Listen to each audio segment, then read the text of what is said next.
জগন্নাথ ধাম হওয়ার পরেই এই প্রথম রথযাত্রা, আর রথযাত্রাকে ঘিরে দীঘা এলাকা জুড়ে আলোয় রোশনায় সেজে উঠেছে। আর এখন থেকেই ভিড় জমছে ও শুরু করেছে 27 জুন রথযাত্রা।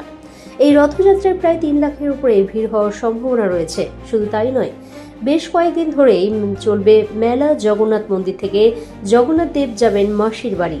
সেটি অবস্থিত জগন্নাথ মন্দির থেকে কিছুটাই দূরে, সমুদ্রের ধারে মাসির বাড়ি অবস্থিত। মাসির বাড়িও সাজানো শুরু হয়ে গিয়েছে। আর এই রথযাত্রাকে কেন্দ্র করেই প্রতিক্রিয়া দিলেন বিশিষ্ট সমাজসেবী যাদব চন্দ্রবর। দীঘা থেকে অংশুমান পান্ডা report. Gurukul Global School, state of the art. কিন্তু জগন্নাথ দেব এবং শ্রীকৃষ্ণ সমস্ত দেবদেবী কিন্তু আমাদের বিভিন্নভাবে ডাকতে হয়।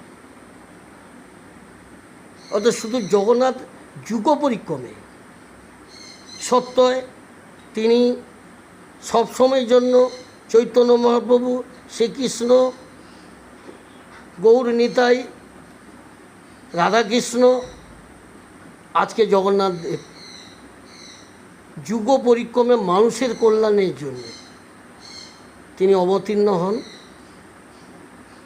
সবসময়ের জন্য মানুষের ভালোর জন্য।